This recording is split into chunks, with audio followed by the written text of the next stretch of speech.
Donc, les fonctions de plusieurs variables, ça tombe un peu à centrale, hein, sinon, je n'ai pas vu de trace. Et ça tombe beaucoup à l'oral, pardon. Hein, j'ai vu beaucoup d'exercices d'oraux qui vous faisaient soit résoudre des équations dérivées partielles, soit trouver des tangentes ou des plans tangents à des surfaces, des choses comme ça, donc un peu de géométrie très, très légère, mais peu à l'écrit. Alors bon, du coup, vous êtes peut-être un peu épargné, mais il n'empêche que je pense que c'est toujours bien de savoir un peu ce qui se passe, surtout qu'il y a des choses qui ne sont pas forcément très difficiles. Mais bon, ça demande quand même, il y a pas mal de trucs qu'il va falloir apprendre. Et pour ça, c'est bien de les comprendre. Si on comprend un peu comment ça fonctionne, c'est déjà mieux. Alors, première chose, dérivée partielle. Donc, une fonction, hein, à plusieurs variables. Je vais juste arrêter 2 secondes. Donc, une fonction à plusieurs variables. Hein, donc, vous avez un exemple dans le poly, mais enfin, peu importe. C'est quelque chose, voilà. Ici, si vous avez une fonction à 2 variables, enfin, vous avez l'habitude d'en voir un petit peu en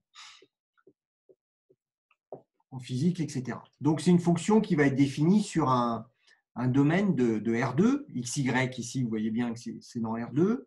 Et comme toujours, quand on étudie la dérivabilité, etc., on aime bien se placer sur des ouverts. Donc, c'est pour ça que dans tout le cours ici, alors je l'ai marqué là, U désigne un ouvert de RP. Donc ça, c'est important. Donc ici, j'ai une fonction de P variable. Hein. Je suis placé dans RP, mais dans le programme, là, je vous ai écrit ici le petit préambule qui est dans le programme officiel, où on vous dit, voilà, ça va servir à résoudre des équations dérivées partielles, à faire un peu de géométrie, et on se limite en pratique au cas P plus petit que 3. Donc le cours, il peut paraître un peu compliqué parce qu'il y a à chaque fois ce petit paramètre P qui intervient, mais si vous regardez tous les exemples, c'est P égale 2 ou P égale 3, et il faut se contenter de ça. Alors, première chose, une dérivée partielle. Qu'est-ce que c'est qu'une dérivée partielle?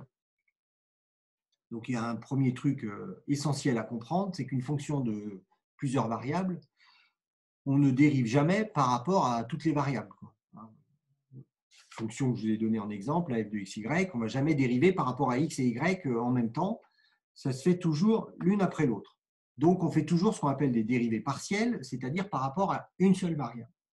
On regarde que dans une direction. En fait, c'est ça qu'il faut comprendre. Alors, on en avait un petit peu parlé de ces fonctions à plusieurs variables quand on avait vu les espaces vectoriels normés et puis la continuité des fonctions, mais on n'a pas vu grand-chose. En tous les cas, on ne dérive jamais par rapport à 2 variables. Et ça, c'est facile à comprendre. Je vais essayer de le faire montrer ici sur le schéma. Quand vous calculez une dérivée, vous calculez un taux d'accroissement. Donc, quand vous faites ça de manière classique, en un point comme ça, hop, divisé par h, vous calculez ce taux d'accroissement. Et donc, ce taux d'accroissement, ça veut dire, c'est très physique ce que je dis là, c'est on a notre fonction au point x0 et on regarde en x0 plus h. Et puis, donc là, on regarde comme la variation entre x0 et x0 plus h. Mais la variation, quand on fait varier h comme ça, autour de x0 sur un axe. Si on voulait faire appliquer un peu la même chose pour une fonction de 2 variables. Donc, une fonction de 2 variables, votre point x0, il va être ici. Et donc, si on veut regarder ce qui se passe quand on fait varier h autour de x0, ben là, ça devient très compliqué parce que ça veut dire quoi faire varier h autour de x0 alors que justement, là, on n'est pas unidirectionnel. Il faut regarder dans tous les sens. Donc, est-ce qu'on fait varier h comme ça? Est-ce qu'on le fait varier comme ça? Ou est-ce qu'on le fait varier de manière un peu tordue et on regarde tout ce qui se passe autour de x0 comme ça? Bon, ben, ça, c'est ingérable. Donc, ça, on ne le fait pas. On regarde toujours, quand on étudie comme ça un taux d'accroissement, dans une seule direction. Et donc, ici, pour ce qui est des dérivées partielles, si je me place dans un repère comme ceci, donc là, vous avez x0, on va regarder soit en faisant varier h dans la direction horizontale ou dans la direction verticale. Alors, il y a une notion qui n'est pas dans notre programme où on parle de dérivée selon un vecteur, c'est-à-dire qu'on pourrait aussi regarder une autre direction. On pourrait dire, tiens, on pourrait regarder dans cette direction-là, savoir si la fonction est dérivable dans cette direction-là. Mais bon, ça ne nous concerne pas. Nous, on regarde que deux directions, horizontale et verticale, pour une fonction de deux variables. Donc ici, ça veut dire qu'on fait varier l'abscisse, mais on ne fait pas varier l'ordonnée. Ici, vous avez l'ordonnée qui reste fixée. Et inversement, pour la direction verticale, c'est l'abscisse qui reste fixée. Voilà. Donc on ne dérive jamais par rapport à la fois x et y, etc. On dérive toujours par rapport à une seule coordonnée. Donc tout ça, ça s'écrit du coup complètement différemment. Votre point, alors dans le programme, je vais me placer avec deux coordonnées, comme ça, ce sera plus simple. Donc vous avez un point A de coordonnées 1, 2. Du coup, vous pouvez faire votre petit cercle, enfin votre petit disque autour du point A. Et pour ce qui est de la première dérivée partielle, on regarde si la fonction, alors la fonction dans le cours, je l'ai appelée, alors elle a un nom un peu bizarre, elle s'appelle f indice 1,a. Bon, ça n'a rien d'officiel. Mais ça, c'est pour vous dire qu'on a une fonction ici où on va faire varier la première coordonnée. Donc, c'est une fonction qui est définie sur un intervalle autour de la première coordonnée de A. Donc, j'ai mis quelque chose de la forme A moins epsilon, A1 plus epsilon. Donc, pour toujours faire un petit dessin. Donc, ici, vous êtes dans un ouvert U. Donc, vous savez que dans un ouvert, il y a toujours une petite boule autour de A qui est incluse dans cet ouvert-là. Et cette boule-là, c'est celle qui me sert pour avoir ici, là j'ai mon epsilon. Là, Donc ici, j'ai A1 plus epsilon, etc., A1 moins epsilon. Donc là, j'ai un petit intervalle qui est celui-ci où j'ai ma fonction f qui est définie. Et donc cette fonction f, elle vaut, donc je vais mettre, ah oui, donc dans mon poly, j'ai mis un petit m, je crois. Alors moi, je l'ai corrigé sur le mien, mais le vôtre, vous devez avoir un petit m ici. Je ne sais pas si vous voyez. Alors attendez, hop, je reviens sur le poly. Donc ici, je ne sais pas pourquoi, dans le poly, au départ, j'ai mis un petit m, je ne sais pas du tout d'où il vient. Mais c'est un petit x, c'est la même variable qui est là. D'accord? Donc vous corrigez ça. Voilà.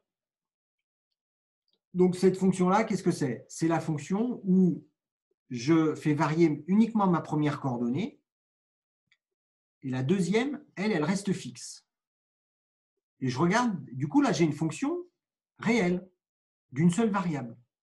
Et je regarde si cette fonction-là est dérivable. Donc, je fais, on pourrait écrire un taux de variation, regarder s'il a une limite, etc., etc. Bon, et si cette fonction-là est dérivable au point 1, la dérivée, donc ce qu'on appelle f'(a) de A1, elle se note d rond f sur d rond x, parce que j'ai dérivé par rapport à la première variable, en 1. 1 à 2, puisqu'on est au point 1. D'accord? Donc voilà ce qu'il faut comprendre de ça.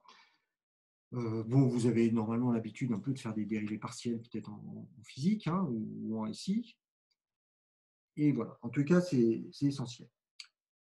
Alors, il y a deux notations complètement officielles. Soit celle-ci, soit une notation presque... Donc ça c'est A, on peut la remplacer par A, ça. Soit df sur 1. Alors, le 1 qui est là, il est plus parlant parce qu'il veut bien dire qu'on dérive par rapport à la première variable. Alors, c'est vrai que la première variable, quand vous avez une fonction de deux variables, souvent on l'appelle xy. Quand vous avez une fonction de trois variables, vous avez trois variables qui s'appellent x, y, z. Donc, quand on dit qu'on dérive par rapport à la première variable, on dit qu'on dérive par rapport à x. Mais ça, c'est un peu du langage courant. Ce n'est pas très, très rigoureux. Le plus rigoureux, c'est vraiment cette notation-là que j'utilise jamais. Moi, j'utilise plutôt des ronds sur des ronds. Vous avez ça dans quasiment tous les concours. Bien. Donc, voilà. Ça, c'était un premier point sur lequel je voulais insister. Alors ensuite, donc, vous avez des exemples. permettra de bien comprendre comment ça fonctionne.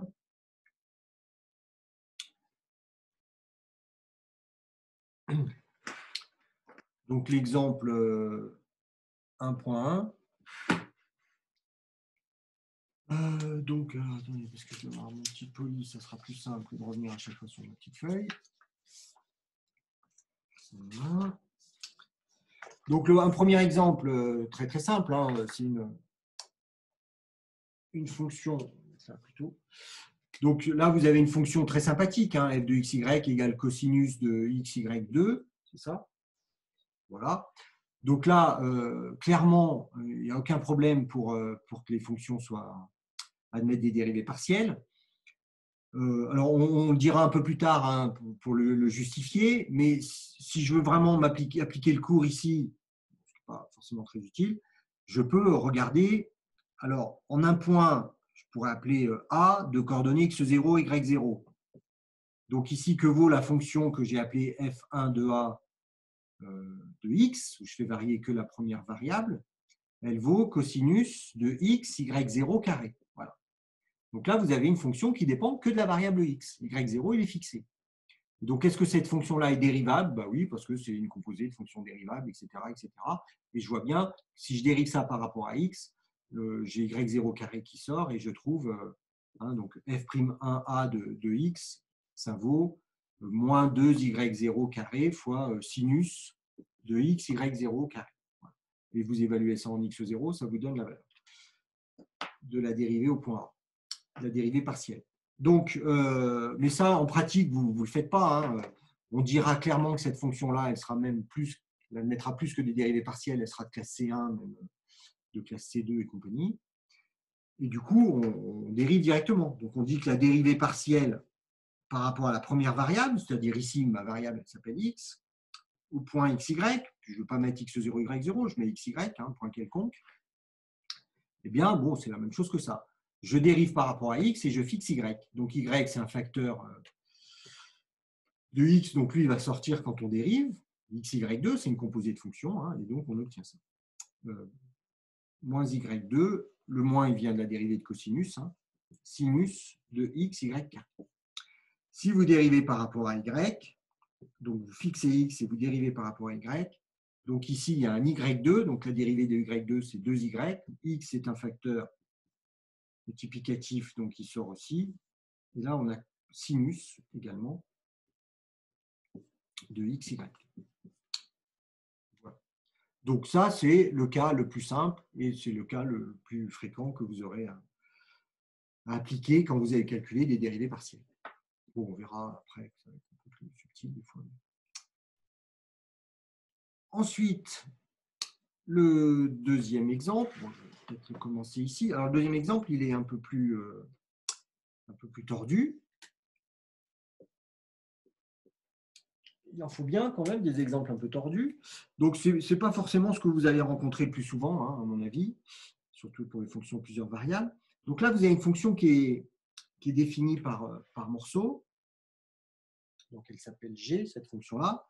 Donc, pour x, y différent de 0, 0, vous avez une expression de G qui est pas très compliquée, mais quand même, il y a un petit dénominateur. Et puis, en 0, 0, on lui donne la valeur 0. On pourrait lui donner une autre valeur. Alors, est-ce que cette fonction-là admet des dérivées partielles en 0, 0? Alors, il y a la réponse dans l'énoncé. Donc, ça ne sert à rien que je vous pose la question. Et là, comment est-ce que je vais faire pour calculer les dérivées partielles en 0, 0? Et c'est là qu'il ne faut surtout pas se laisser aller dans le calcul de dérivées partielles, parce que ça ne sert à rien. Ici, ça ne sert à rien de calculer des rongées sur des ronds x, parce que si vous dérivez ça par rapport à x, vous aurez une dérivée partielle en un point autre que 0, 0. Donc, pour calculer la dérivée partielle au point 0, 0, enfin les deux dérivées partielles, il faut vraiment revenir à la définition. Qu'est-ce que c'est que la dérivée partielle? C'est la limite d'un taux de variation. Donc là, l'étude en 0, 0, hein, elle se fait en réécrivant la définition. Donc, vous avez cette fameuse fonction G1 de A. Donc ici, mon point A, il s'appelle 0, 0. Donc cette fameuse fonction, qu'est-ce qu'elle vaut? Donc je vais mettre t comme paramètre là, pour changer un peu. Donc je vous rappelle, ça vaut g de t et de 0. Hein, c'est ça. C'est-à-dire, je fixe mon ordonnée, puisque je vais dériver par rapport à la première variable. Donc je suis au point a égale 0, 0. Donc l'ordonnée, je la laisse égale à 0. Il n'y a que l'abscisse que je fais varier. Alors que vaut g de t0? Ben, ça, c'est intéressant. Vous regardez l'expression de g qui est là. Si t égale à 0, ça vaut 0. Et si t n'est pas égal à 0, donc vous prenez cette expression-là, mais comme y vaut 0, ben ça fera 0 aussi. Donc en fait, cette fonction-là, c'est la fonction nulle. Donc comme c'est la fonction nulle, ben cette fonction-là, elle est dérivable en 0. Donc G1A, c'est la fonction nulle. Ben, la fonction nulle est dérivable. Donc ça veut dire que la dérivée de G par rapport à la première variable en 0, 0 existe, et par définition, c'est G'1 de A en 0. Et ça vaut 0. Par symétrie, je ne fais pas, mais vous avez exactement la même chose si vous voulez calculer la dérivée partielle par rapport à Y, vous allez trouver 0. Et c'est ça qui est très très fort, enfin qui peut paraître très très bizarre pour les fonctions en plusieurs variables. Si vous avez une fonction qui admet des dérivées partielles en un point, et qui pourtant, ma fonction G, n'est pas continue en ce point. Alors, elle n'est pas continue, ça on avait peut-être vu quand on avait étudié les espaces vectoriels normés. Cette fonction-là, c'est une. Alors, qu'est-ce que c'est déjà comme fonction? On pourrait la tracer, hein, xy sur x2 plus y2, mais je ne sais plus trop. Cette fonction-là, si je regarde ce qui se passe en xx, c'est-à-dire si je me balade, donc vous avez votre point 0, 0 ici. Hein. Alors, à quoi ça correspond ma fonction G1? G1 de t, c'est G de t 0. Alors, ici, il faudrait presque faire un dessin en 3D. Hein. Mais si je me balade sur l'axe des abscisses, ma fonction, elle est nulle. Si je me balade sur l'axe des ordonnées, ma fonction, elle est nulle. Donc, comme la fonction est nulle, sa variation est nulle. C'est pour ça que les dérivées sont nulles. Par contre, si je me balade sur l'axe y égale x, là, ben ma fonction, vous remplacez, elle vaut 1,5.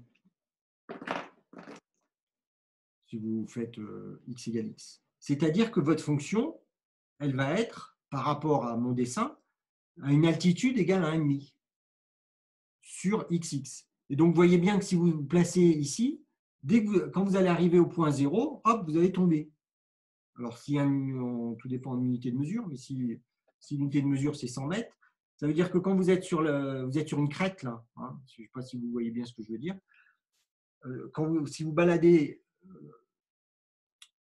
si vous utilisez donc G de xx et donc vous baladez sur la droite y égale x, alors ce n'est pas sur cette droite-là que vous baladez sur l'altitude qui vous est donnée ici, 1,5. Donc vous êtes en une certaine hauteur, et quand vous arrivez en 0, 0, paf, vous tombez en 0, 0. Donc là, c'est la chute libre, et vous cassez une jambe. Donc ça ne tend pas vers 0 quand x tend vers 0, 0. C'est ça que je veux vous dire. Donc comme ça ne tend pas vers 0, constante 1,5, ça ne peut pas tendre vers 0. Donc la fonction g n'est pas continue en 0, 0.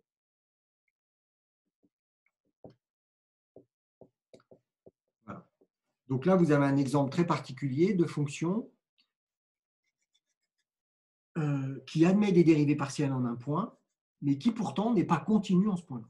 Donc il faut vraiment faire attention au vocabulaire qu'on utilise et aux petits résultats qu'on pourrait tenter de dire. Hein. Souvent on dit dérivable implique continu, ben là ce n'est pas le cas du tout. Hein. On a des dérivées partielles, mais ce n'est pas continu. Voilà, donc ça c'est un petit exemple classique et important. Et ensuite vous avez le dernier exemple, donc c'est la fonction h qui fait intervenir des valeurs absolues. Donc là, vous savez bien que les valeurs absolues c'est continu, mais ce n'est pas très dérivable. Donc là vous avez une fonction h qui va être continue. Hein. Elle va être continue par opération sur les fonctions continues, donc une fonction qui est continue sur R2. Mais si vous calculez la fonction, donc si je me place en A égale 0, 0, parce que la valeur absolue, elle n'est pas dérivable en 0, mais sinon ailleurs, elle est dérivable. Donc en ce point-là, la fonction h1 donc, de t0, où je pourrais garder x ici d'ailleurs, pour remettre t. Donc c'est valeur absolue de t, et vous savez que la fonction valeur absolue de t, c'est non dérivable en 0. Monsieur, est-ce que vous pouvez remonter un peu le tableau, s'il vous plaît? Ça là? Oui, Oui, pardon. merci. J'ai oublié de regarder mon écran. Voilà. Donc cette fonction-là n'est pas dérivable en 0. Donc cette fois, on a une fonction qui n'admet pas de dérivée partielle. Donc ici, h n'a pas de dérivée partielle en 0, 0. Donc que ce soit par rapport à x ou par rapport à y, puisque vous avez une symétrie. Voilà. Donc vous avez deux exemples très très parlants et qu'il faut un petit peu revoir de temps en temps. Une fonction g qui n'est pas continue mais qui admet des dérivées partielles, et une fonction h qui est continue mais qui n'admet pas de dérivée partielle. Donc en fait, vous voyez bien qu'il n'y a aucun lien entre l'existence de dérivées partielles et la continuité. Il ne faut pas chercher des liens, il y en a. Voilà, c'est ce qu'il faut retenir de ces deux exemples. C'est ce que j'avais mis dans le petit poli. Alors, on va regarder rapidement la suite. Donc, la suite, il y a beaucoup de résultats que je vais rien démontrer du tout. Il y a d'abord des définitions. Donc, qu'est-ce que c'est qu'une fonction de classe C1? Donc, cette notion-là, vous la connaissez un peu. Donc, pour appliquer à une fonction de plusieurs variables, ça veut dire que la fonction admet des dérivées partielles et que les dérivées partielles sont continues. Donc, ça, c'est assez classique comme résultat.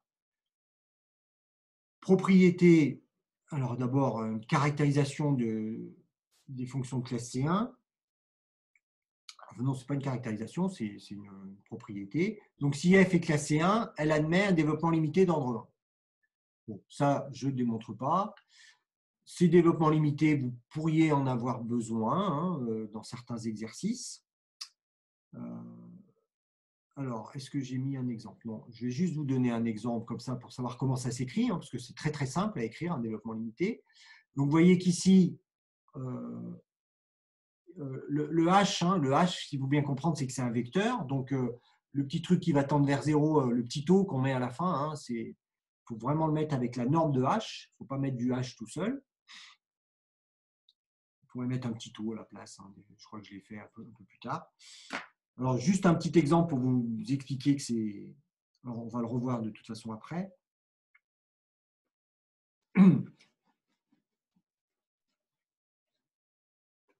Hop, je reviens sur mon petit tableau. Donc, quand vous écrivez un développement limité en un point, donc si je prends une fonction de deux variables, donc xy, f de xy, juste pour vous montrer comment ça fonctionne un développement limité. Donc, je suppose que ma fonction est classée 1. Donc, comme elle est classée 1, elle admet des dérivées partielles, elles sont continues, etc. Et donc, le résultat, c'est de dire, eh bien, puisqu'elle est classée 1, on peut écrire un développement limité.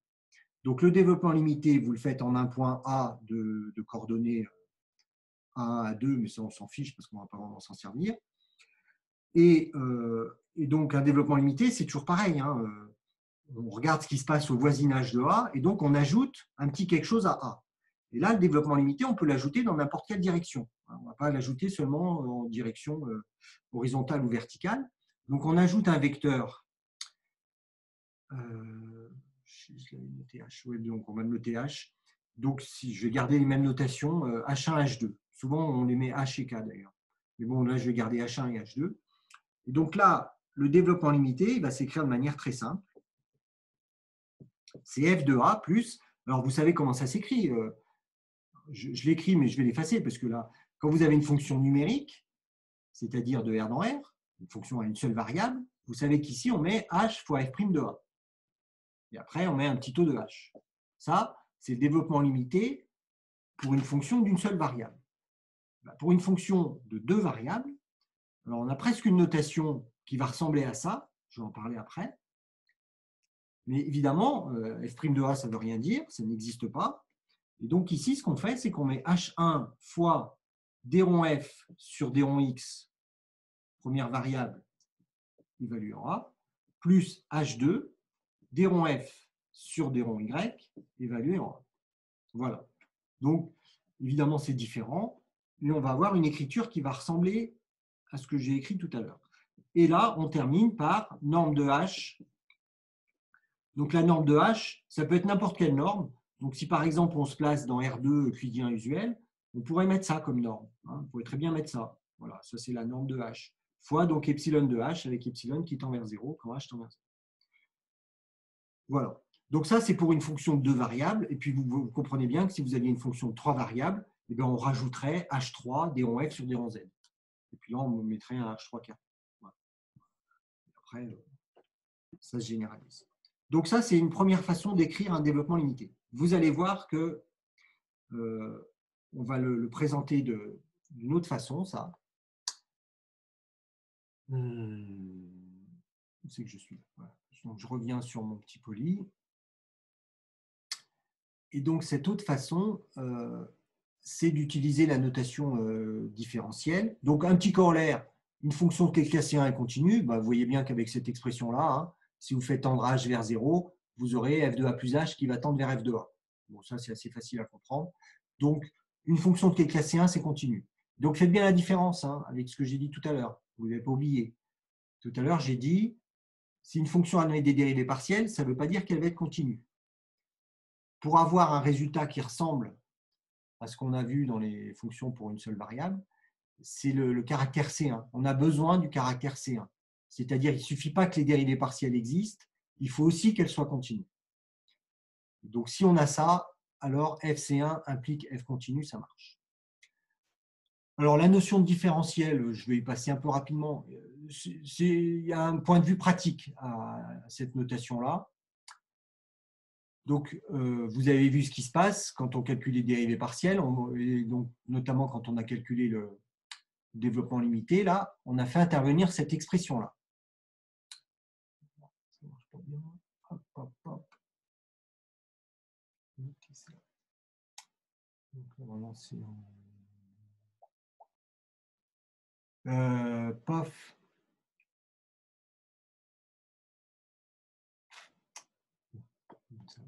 Donc, cette expression-là, on l'avait vue dans la dérivée partielle, le développement limité. Et donc, on a ici une application qui a un vecteur, H, donc un vecteur qui a P coordonnées, associe donc un réel. Et cette application-là, si vous regardez bien, si je regarde, je vais vous remontrer quand même ici ce que c'est.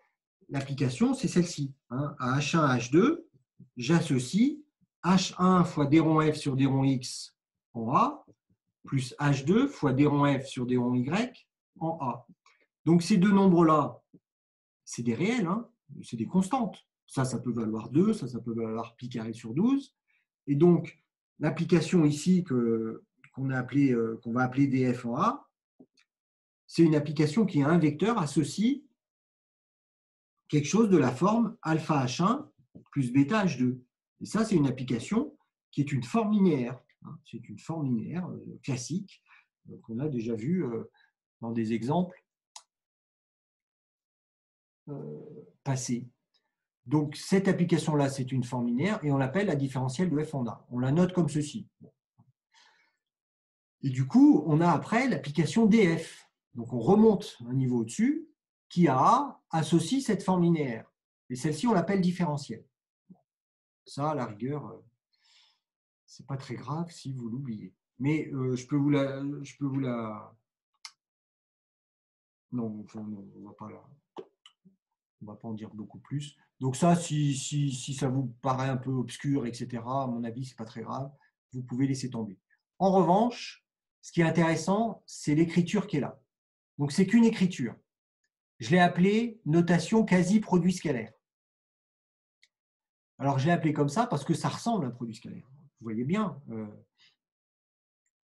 C'est ça qui est intéressant. Vous voyez bien que le truc qui est là,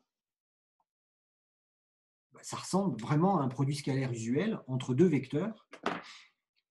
Et c'est ça que, si vous retenez ça, c'est bon. Hein. C'est-à-dire ici, vous avez le vecteur H. J'ai envie de lui mettre une flèche. coordonnées H1, H2. Et puis, vous aurez un autre vecteur. Alors, ce vecteur-là, on va lui donner un nom. Hein, on va l'appeler le gradient. Donc, un vecteur, alors qui va s'appeler nabla. Hein, je ne veux pas lâcher le morceau tout de suite. Donc, un vecteur qui est d rond f sur d rond x et d rond f sur d rond y en A. Donc, ça, c'est un autre vecteur. Donc, il va s'appeler nabla.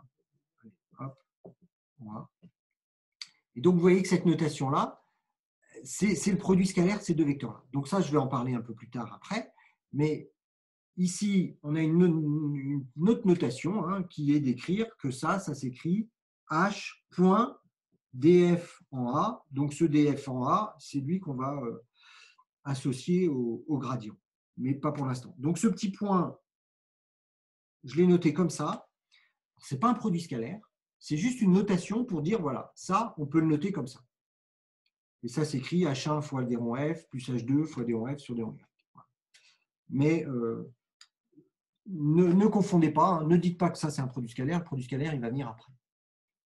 Mais très bientôt. Alors, je reviens à mon petit poly. Voilà, donc ça c'est ce que j'explique. Si vous ramenez dans le cas d'une seule variable, vous allez retomber sur ce que vous connaissez, hein, c'est la formule que je vous ai dit tout à l'heure. Alors, première propriété sur les fonctions de classe C1, donc là je vais passer assez rapidement.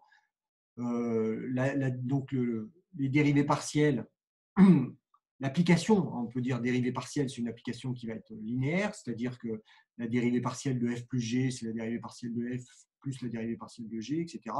Le produit, ça se fait exactement comme on calcule un produit, quand on dérive un produit, hein, ça ne change rien. La composition, alors attention à ce qu'on appelle composition. Ici, c'est composition à gauche, c'est-à-dire que je compose f, donc f c'est une fonction de plusieurs variables, et là je la compose avec une fonction d'une seule variable. C'est logique puisque f, je vous rappelle, est à valeur dans R. Donc le résultat de f, c'est un réel. Donc si je veux composer avec une fonction à gauche, il faut que ma fonction soit d'une seule variable. Et donc comment on calcule? Alors ce qu'il faut bien comprendre, c'est qu'à la fin, on a une fonction quand même de plusieurs variables. Donc, je peux vous donner un petit exemple. Hein. Alors, donner des petits exemples qui peuvent à la rigueur ne servir à rien. Alors, un exemple théorique, si je prends donc une fonction f de deux variables, donc ceci f de xy, voilà. Je suppose qu'elle admet des dérivées partielles, même je suppose qu'elle est de classe C1. Voilà. Et je la compose par ma fonction, par exemple, cosinus. Donc je pose, du coup, g de xy égale cosinus de f de xy. Donc le cosinus qui est là, c'est ma fonction phi. Donc comment je dérive ça? Vous dérivez ça comme vous avez l'habitude de le faire, en fait. Comment vous allez dériver ça? Vous dites, je vais dériver par rapport à x. Donc je vais calculer d rond g sur d rond x. Comment vous allez le calculer? Vous dites, il faut que je dérive ça par rapport à x. Donc dériver ça par rapport à x, c'est faire appel à la dérivée partielle. Donc d rond f sur d rond x, en xy. Et ensuite, comme ça, c'est une composée, hein, c'est cosinus composé par f. Donc je multiplie par moins sinus de f de xy. Voilà. Et si vous regardez bien, c'est exactement ce que j'ai fait, parce que cette fonction-là, si vous vous souvenez, la première fonction que j'ai donnée, hein, du premier exemple, c'était cosinus de xy2. Et j'ai dérivé par rapport à x. Quand j'applique le fait de dériver par rapport à x, ça, je le dérive par rapport à x, c'est mon d rond f sur d rond x. Ici, vous avez la fonction f, f de xy, qui vaut xy2. Et donc, si je dérive d rond f sur d rond x, je tombe sur y2. C'est ce que j'avais fait tout à l'heure. Donc, bref, tout ça pour vous dire qu'il faut juste adapter ce qu'on sait faire pour les fonctions d'une seule variable, les adapter quand vous avez une fonction à deux variables, en disant bien, ça, je vais dériver par rapport à x, donc je n'écris pas f', parce que ça n'existe pas, f' pour cette fonction de deux variables. Ce qui existe, c'est, si je dérive par rapport à x, c'est j'utilise la dérivée partielle par rapport à x. Voilà. Donc, j'espère que c'est assez clair et ferai pas d'erreur sur ce genre d'exercice. Donc voilà, et donc évidemment, ma fonction G, hein, c'est une fonction de deux variables, donc elle va avoir deux dérivées partielles. Donc ici, c'est pour ça que j'ai mis quel que soit I, hein, la fonction ici, elle a P dérivée partielle. Théorème très simple, toutes les fonctions polynomiales sont de classe C1, les fonctions rationnelles vont être de classe C1 sur leur ensemble de définitions, et donc l'exemple 1,2, on le traite. Et là, il faut faire attention avec les fonctions de plusieurs variables. Il ne faut pas dire, oh, bah, tiens, hop, opération usuelle, c'est de classe C1. Donc, il faut vraiment le faire proprement. Hein. Donc, je vais vous montrer ça. Donc, je le retrouve sur mon petit papier. Donc, vous avez une fonction f qui fait intervenir du sinus, de l'exponentielle et des expressions polynomiales.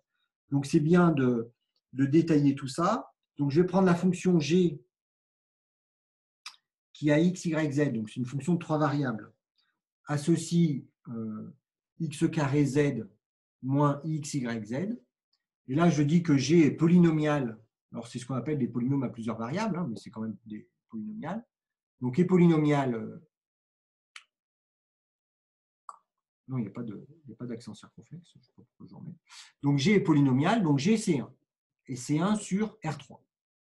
Vous avez une autre fonction polynomiale qui est dans l'exponentielle. Donc ici, c'est xy moins x3 fois z3 fois x. Donc elle aussi, elle est polynomiale. Donc elle est aussi de classe C1. Donc h et C1.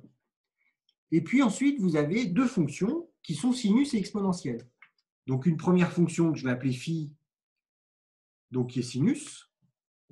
Donc sinus, elle est de classe C1. Donc si je fais phi rongé, d'après le théorème précédent, je sais que c'est de classe C1. Donc j'ai phi rongé. Donc phi rongé, c'est une fonction de trois variables. Hein.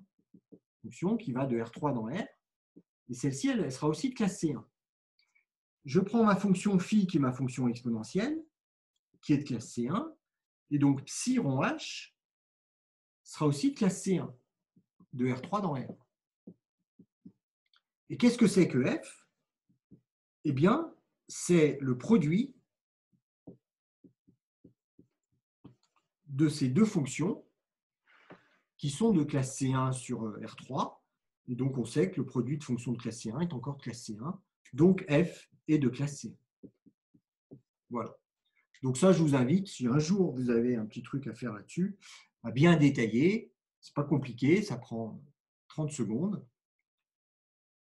Mais là, il faut vraiment le détailler. Chose qu'on fait beaucoup moins pour une fonction d'une seule variable. Hein, mais encore une fois, pour une fonction d'une seule variable, ça peut être bien hein, de détailler aussi comme ça pour démontrer que votre fonction a certaines propriétés. Bien. Alors, on continue encore un peu. Histoire d'avancer. Comme ça, demain, on finira le cours, hein, puis ça sera fini. On n'en parlera plus. Vous avez un théorème qui suit là, qui s'appelle la règle de la chaîne.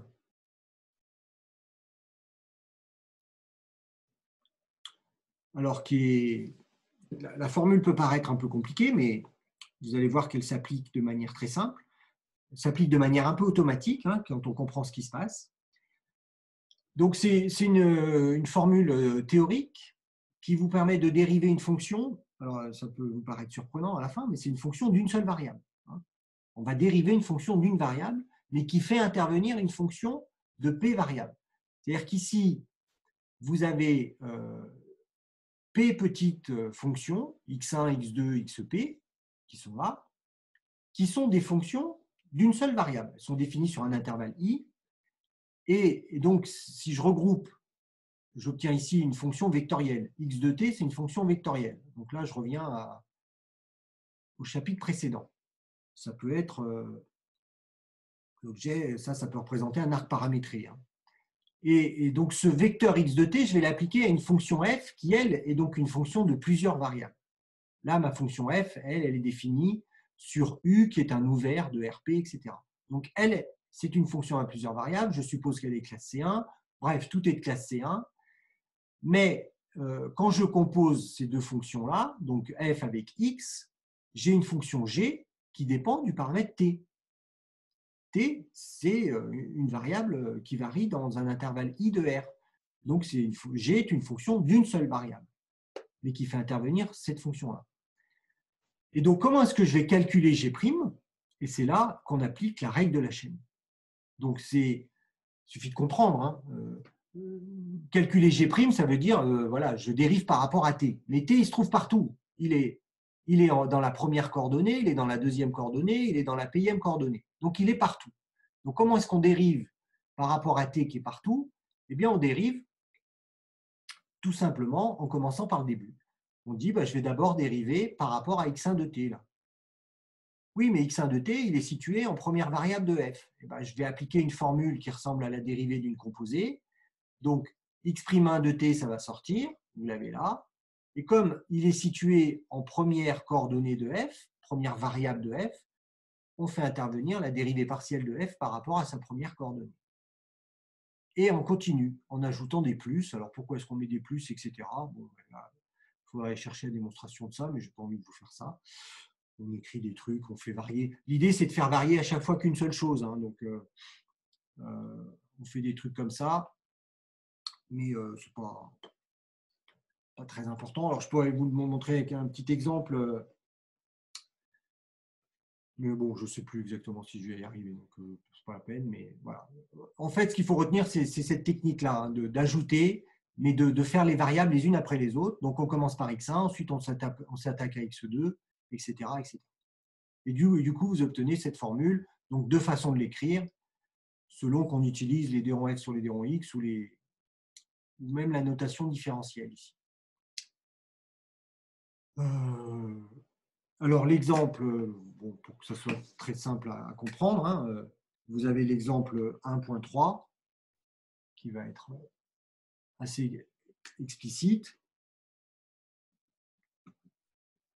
Donc, vous avez une fonction g de t qui s'exprime à l'aide d'une fonction de trois variables. Alors, attendez que je retrouve ma feuille. Ouais, elle est devant moi. Donc, c'est cosinus t, t carré, exponentielle moins 3t. Voilà. Donc, on suppose que la fonction f est de classe C1. Ces trois fonctions ici, c'est les fonctions x1, x2, x3, elles sont aussi de classe C1. Donc, on dit, j'applique la règle de la chaîne. Voilà, ça s'appelle règle de la chaîne.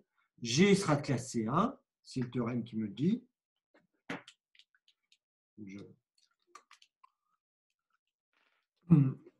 Je pistonne un peu. Et G' de t, ça sera, donc vous voyez bien, on va dériver d'abord le cosinus, qui donc va sortir en donnant un moins sinus. Et comme il est situé en première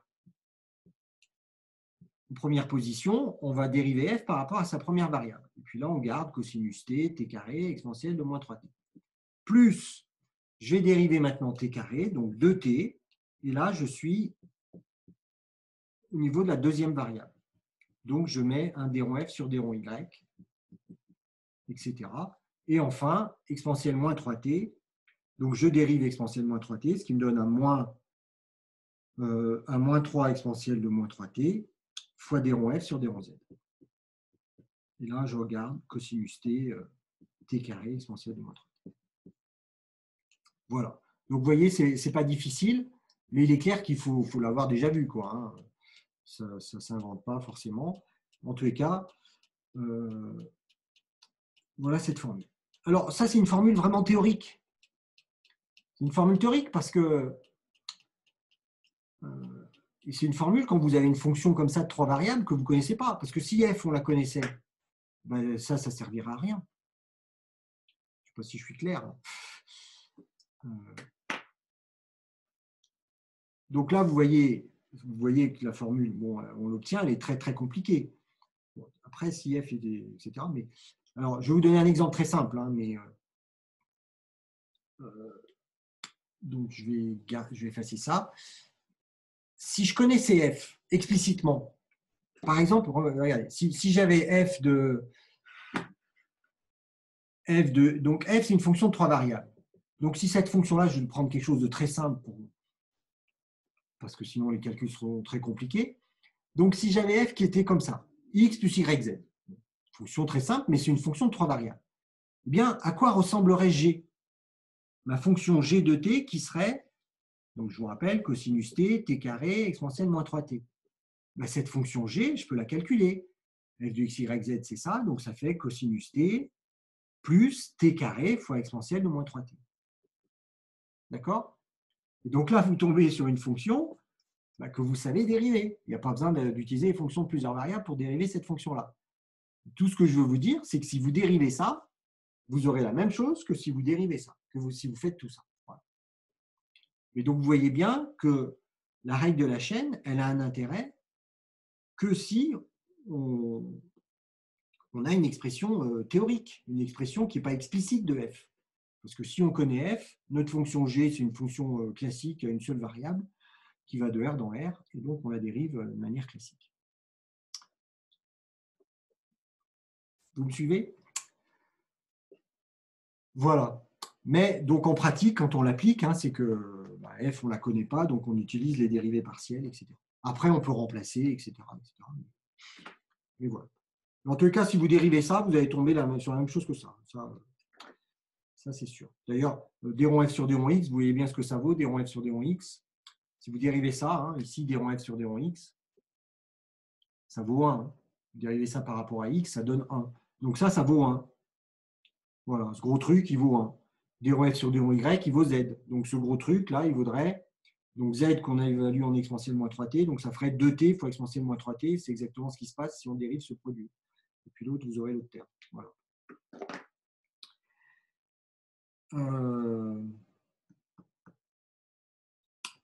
Bien. Voilà. Donc, vous voyez que la règle de la chaîne, si on a bien compris le truc, et qu'on essaye de le retenir, c'est pas méchant. Alors, ça sert d'un point de vue théorique. C'est tout. Alors, cette règle de la chaîne, elle se complique un petit peu quand on compose avec une fonction de 2 variables cette fois. Et ça, c'est très, très utile. Et peut-être qu'on s'arrêtera là.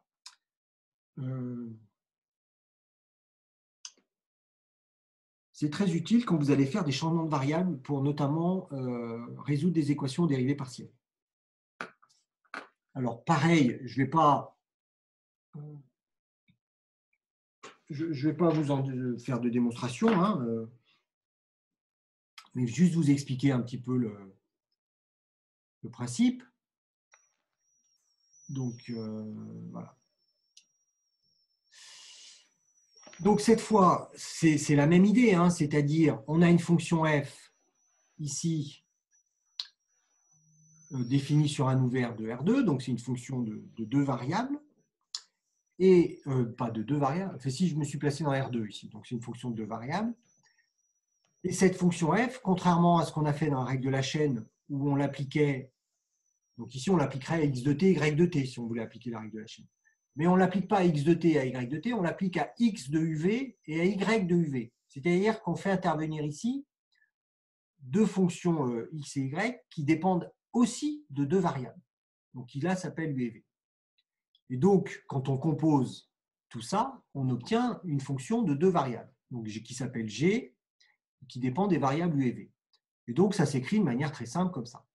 Et l'idée, c'est comment exprimer les dérivées partielles de g par rapport aux dérivées partielles de f. Et donc, c'est la même idée que la règle de la chaîne, puisque quand vous avez calculé d rond g sur d rond u, vous dites où est-ce que j'ai du u? Du u, vous en avez aux 2 endroits. Comme tout à l'heure, mon t. Il était partout. Il y avait du x1 de t, x2 de t, etc. Donc, comme là, vous en avez aux 2 endroits, vous occupez d'abord du premier, x de uv, vous dites, je vais dériver ça par rapport à u. Ah, ben oui, mais x, c'est une fonction de 2 variables, donc dériver par rapport à u, c'est une dérivée partielle. Donc, j'ai d rond x sur d rond u qui va sortir, comme tout à l'heure, mon x'1 de t qui sortait, parce que là, je dérive une composée. Donc, j'ai mon x', entre guillemets x', mais ici, c'est d rond x sur d rond u, qui sort, multiplié par, comme il est placé en première coordonnée, f, je la dérive par rapport à x. Et puis ensuite, j'ajoute la même chose par rapport au U qui est en deuxième position ici, en deuxième variable. D'accord? Et donc, vous faites la même chose là. Alors, vous pouvez avoir des écritures comme ça, mais bon, ce n'est pas explicite. Je crois que si vous comprenez le principe, c'est assez simple. Donc, on va faire deux exemples. Un exemple, celui qui est l'exemple 1,4, là. Et puis après, regardez ce qui se passe en coordonnées polaires. Et ça peut être intéressant. Alors, hop.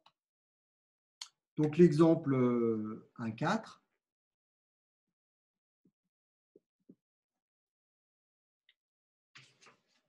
Hop, hop, hop. Je vais un petit peu.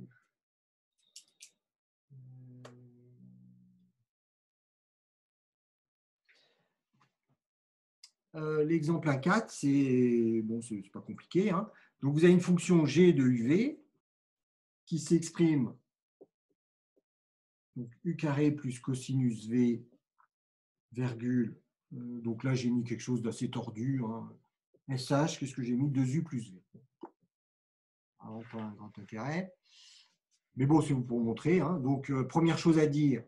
Donc, ici, vous avez une fonction qu'on pourrait appeler x de uv. Et là, vous avez une fonction y de uv. Donc, première chose à dire, c'est que mes deux fonctions x et y, c'est des composés de fonctions polynomiales, cosinus évalué en v, sh évalué, etc. Donc, elles vont être de classe C1. Par opération, c'est une fonction de classe C1. Vous pouvez détailler comme je l'ai fait dans l'exemple précédent. Et puis, f, on vous dit dans l'énoncé qu'elle est de classe C1. Donc, ça, f, elle est inconnue. Donc, par théorème précédent, donc corollaire 1,2, G sera de classe C1 et d rond G sur d rond U, eh bien on y va. Donc tout ça au point UV, hein, on écrit toujours comme ça. Donc je vais dériver ici par rapport à U, donc j'ai un 2U qui sort. Donc là, vous voyez bien que c'est une dérivée partielle, hein, de X par rapport à U. Et puis, comme mon U il est placé en première coordonnée, F, je le dérive par rapport à sa première coordonnée, donc d rond F sur d rond X. Et puis là, vous remettez la même chose ici, U carré plus cosinus V, etc. Ensuite, je vais regarder où est-ce que j'ai du U ici. Donc du U, j'ai 2UV, donc quand je dérive, ça me donne 2V, plus, et là, je dérive ça par rapport à U, donc j'ai un 2 qui sort, et le SH devient un SCH.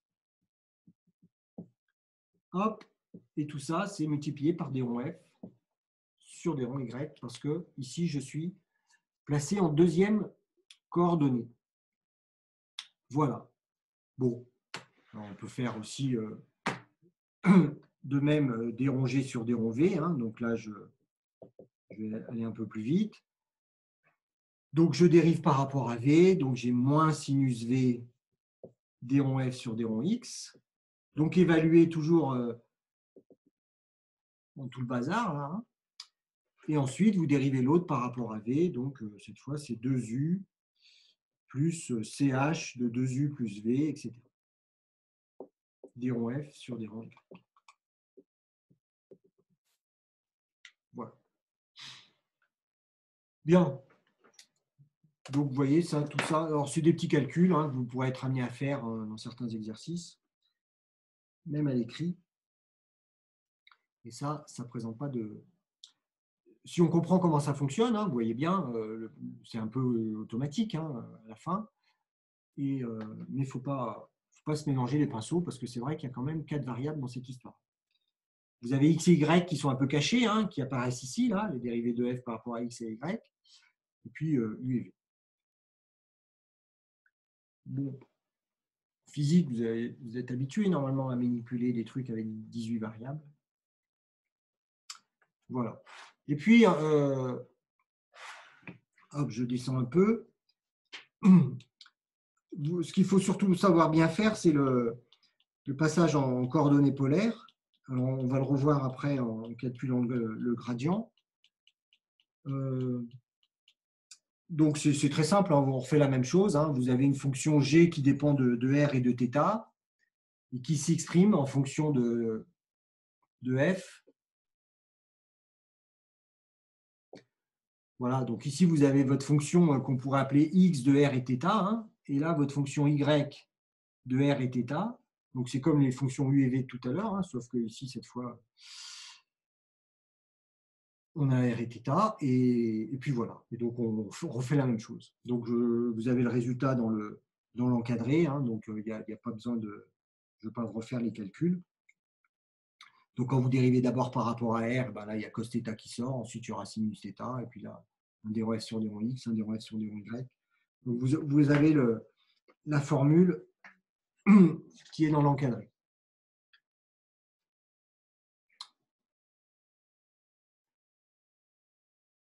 Hop, je termine rapidement. Donc, on va peut-être pas aller jusqu'à la fin du 1, là, mais du premier chapitre. Un théorème important, et qui est facile à comprendre, puisque ça ressemble à des choses que vous connaissez. Hein. Alors, il y a des hypothèses, là, hein, ouvert, convexe, etc. Donc, là aussi, je ne ferai pas de démonstration. Hein. Donc, ça, il faut le retenir. Il ne faut pas seulement être dans un ouvert, mais il faut qu'en plus, il soit convexe. Je regarde un peu plus près pourquoi est-ce qu'on a tout ça. Donc, f est constante, c'est seulement si sa différentielle est nulle. Qu'est-ce que ça veut dire que sa différentielle est nulle? Ça veut dire que toutes les dérivées partielles sont nulles. Voilà. En tous les points de U. Donc, ça, ce n'est pas surprenant. C'est facile à retenir, mais il ne faut pas oublier cette hypothèse-là. Ensuite, le gradient. Donc, le gradient, et puis je m'arrêterai là. Donc là, pour parler du gradient, il faut munir RP de sa structure euclidienne. Et là, le gradient, il va vraiment faire intervenir un produit scalaire, le vrai produit scalaire, celui que vous connaissez. Hein. Et donc, si on utilise le produit scalaire, vous voyez bien que ce que j'avais appelé tout à l'heure, là, le dfa.h, ici j'ai mis virgule, h entre parenthèses, mais ça se notait comme ça, hein, dfa.h, eh bien, c'est cette bestiole. Et cette bestiole-là, c'est vraiment un produit scalaire ici, hein, quand on est dans la structure euclidienne de RP. Donc, c'est le produit scalaire du vecteur h et de ce vecteur qui a pour coordonnées des ronds f sur des ronds x1, des ronds f sur des ronds x2. Donc, ce vecteur que j'appelle v indice a, eh bien, c'est lui qu'on va appeler le gradient. Et qu'on va noter. Alors, parfois, dans certains ouvrages, dans les vieux ouvrages, vous aurez la notation grade de f, avec une flèche sur grade, parce que c'est vraiment un vecteur. Il faut bien comprendre que le gradient, c'est un vecteur, mais ça, normalement, en physique, vous le savez, que le gradient, c'est un vecteur. Ce n'est pas comme la divergence. C'est quoi? C'est la divergence, là, qui n'est pas un vecteur. Ouais. Div de Roth. Donc, le gradient, c'est un vecteur. On ne met pas de flèche dessus, mais on devrait. Et donc, c'est le vecteur qui a pour coordonnées les dérivées partielles, des ronds f sur des ronds x, des ronds f sur des ronds y, des ronds f sur des ronds z, si on est en dimension 3. Donc là, je vous ai donné l'exemple en dimension 2, hein, le gradient. Ben voilà. Donc, calculer un gradient d'une fonction de plusieurs variables, c'est tout simplement calculer ses dérivées partielles. Et les dérivées partielles, c'est les coordonnées de votre gradient. Voilà. Et du coup, vous avez cette notation qui va vraiment s'exprimer cette fois sous la forme d'un produit scalaire. C'est pour ça que ça, je l'appelais le quasi-produit scalaire, mais là, c'est un vrai produit scalaire. Et surtout, votre développement limité. Donc ça, c'est très important dans certains exercices où vous aurez à manipuler ça. Et ça, il faut vraiment vous passer un petit peu de temps pour essayer de retenir cette petite formule. Développement limité, ça s'écrit à l'aide du gradient scalaire h, plus un petit taux de la norme de h. Alors, je terminerai juste par le gradient en polaire, parce que ça, c'est un petit exercice facile. Du coup, ça va exploiter comment il s'appelait, le corollaire 1.2, là. Donc, c'est l'exemple 1.6.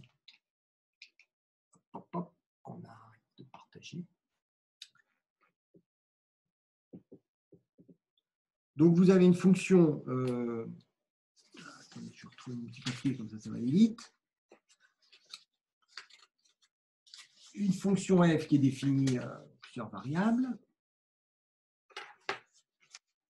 Hop, voilà. Et puis, alors comment elle s'appelle cette fonction-là? C'est grand F. On l'appelait grand F. Cette fois, elle ne s'appelle pas G, elle s'appelle grand F. Bon. Donc f de Rθ qui s'exprime en f de R cosinus θ, R sinus θ. Bon, je ne vais peut-être pas mettre des parenthèses tout le temps pour cosinus θ et sinus θ. Et l'idée, c'est d'exprimer le gradient en coordonnées polaires, en fait, en fonction de grand F. Donc, je vous rappelle que voilà, le gradient, hein, le gradient de f, si on est en coordonnées cartésiennes, là, c'est donc c'est d rond f sur d rond, on utilisera après ça, sur d rond x fois le vecteur i, plus d rond f sur d rond y fois le vecteur j. Bien. Donc, l'idée, c'est en fait, d'exprimer d rond f sur d rond x et d rond f sur d rond y en fonction de grand F. Alors, vu la formule qu'on a là, c'est plutôt l'inverse qu'on va calculer. Je vais calculer d rond f sur d rond r. Et pour ça, je fais la même chose que ce que j'ai fait tout à l'heure dans les exemples. Et c'est le fameux encadré hein, des calculs de dérivées partielles en coordonnées polaires de tout à l'heure. Donc, je refais mes petits calculs. Ici, donc ça, c'est en Rθ. Donc ici, mon R, il est à la fois là et là. Donc, je commence par là. Donc ici, j'ai un cos θ qui sort. D rond f sur D rond x, parce que je suis ici les premières coordonnées de f. Donc, tout ça, c'est en R cos θ et R sinus θ. Plus sinus θ, D rond f sur D rond y. Bon, je ne vais pas écrire à chaque fois R de cos θ et R de sinus θ, parce que ça va être un petit peu long. Je fais la même chose ensuite par rapport à θ. Donc, mon θ, il est aussi dans les deux coordonnées. Donc, quand je dérive par rapport à la première variable ici, donc je dérive par rapport à θ, hein, donc j'ai un moins R sinus θ, d rond f sur d rond x, parce que c'est ma première coordonnée, donc là je ne remets pas mes trucs derrière, plus, et là je dérive par rapport à θ, donc R cosinus θ, d rond f sur d rond y. Bon, et là, ce que j'ai, c'est que j'ai en fait les dérivées partielles de grand F en fonction des dérivées partielles de petit f. Mais moi, ce que je veux, c'est l'inverse. Donc, en gros, il faut que j'inverse ce système-là. C'est comme si j'avais un système ici avec deux variables, etc. Donc, pour inverser tout ça, je vais réécrire ici, comme ça sera plus clair, mon équation qui est là. Donc, d rond grand F sur d rond R, c'est cosinus θ fois d rond F sur d rond X, plus sinus θ fois d rond F sur d rond Y. Donc, vous avez en fait deux équations. Donc, celle-ci, c'était la deuxième et celle-ci, c'était la première. Et à partir de ces deux équations, moi, ce que je veux, c'est exprimer d rond F sur d rond X en fonction des dérivées partielles de grand F. Donc, vous voyez bien ce qu'on va faire. On va, ici, je vais isoler d rond F sur d rond X. Je vais faire une sorte de pivot de Gauss. Hein. Je vais multiplier cette ligne-là par cosinus. Non, c'est ça que je vais annuler. Donc, pour annuler là, ça, je vais multiplier par sinus θ et ça par R cosinus θ. Et puis, en faisant une combinaison linéaire, ça va partir.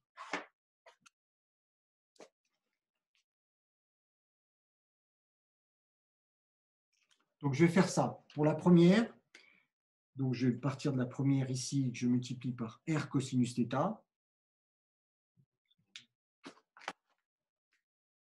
Donc, je laisse un peu. Hein. R cosinus θ fois la première équation, moins sinus θ fois la deuxième équation. Et quand vous faites ça, les d rond f sur d rond y vont s'annuler. Hein, c'est le but. C'est-à-dire, je fais apparaître le même coefficient devant d rond f sur d rond y dans la première et dans la deuxième. Et comme ça, en ajoutant, ça fait 0. Et je regarde ce qui se passe au niveau de d rond f sur d rond x. Quand vous multipliez la première équation par R cos θ, vous allez avoir un R cosinus carré θ. Et la deuxième équation par moins sinus θ,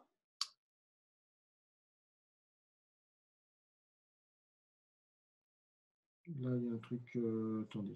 Oui, voilà, la deuxième équation par moins sinus θ, Et donc, ça vous fait plus R sinus carré θ. Et ça, c'est en facteur de d rond f sur d rond x. Et c'est donc égal. Donc, la première équation fois R cos θ, donc j'ai un R cosinus θ fois d rond f sur d rond R. Et moins sinus θ fois d rond f sur d rond θ. Voilà. Et ça vaut petit r. Mettez r en facteur, cos carré plus sin carré, ça vaut 1. Vous faites la même chose pour cette fois isoler d rond f sur d rond y. Donc la même chose, c'est-à-dire que vous allez multiplier cette fois la première équation par r sinus θ et la deuxième équation par cosinus θ.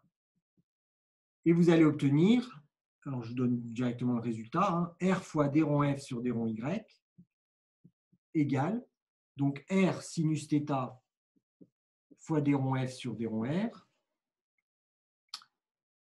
si je ne me trompe pas, plus cosinus θ fois d rond f sur d rond θ. Voilà. Et alors, on est presque terminé. Ensuite, vous divisez par R. Votre R, vous le supposez non nul, toujours pareil, quand on est en polaire, on ne prend jamais un R égal à 0. Et donc, vous en déduisez d rond f sur d rond x. Vous avez inversé le système, en fait. Donc, vous avez d rond f sur d rond x qui vaut, donc en R cos θ, R sinus θ, qui vaut, donc je divise par R, donc cosinus θ d rond f sur d rond r, moins 1 sur R sinus θ, d rond f sur d rond θ.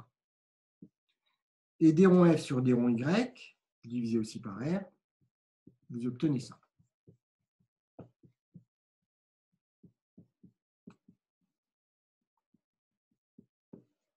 Bien, alors ce n'est pas terminé.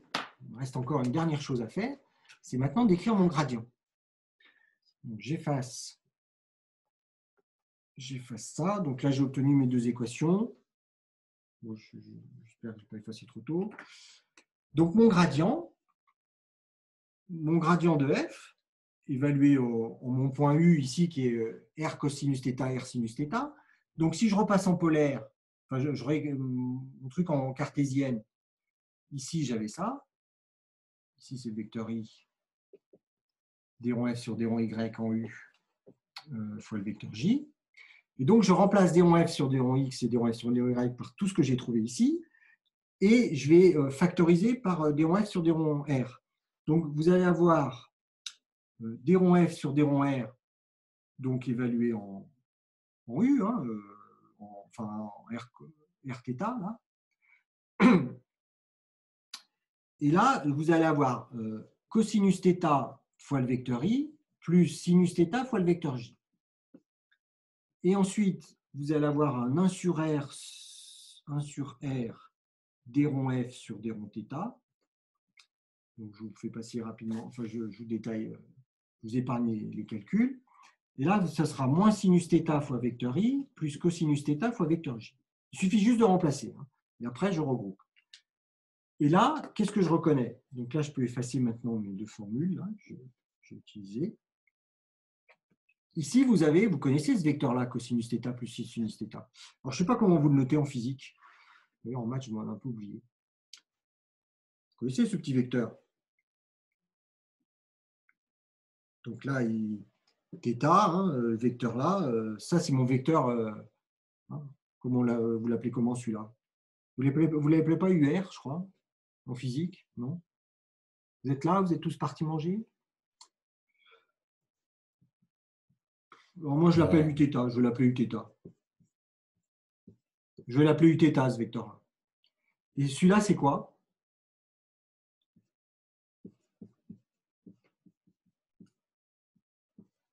Je l'appelle Vθ.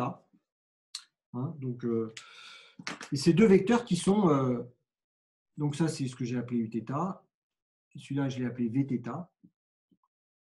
Et Vθ c'est ça, Uθ c'est ce vecteur-là, et le vecteur qui est là, c'est Vθ.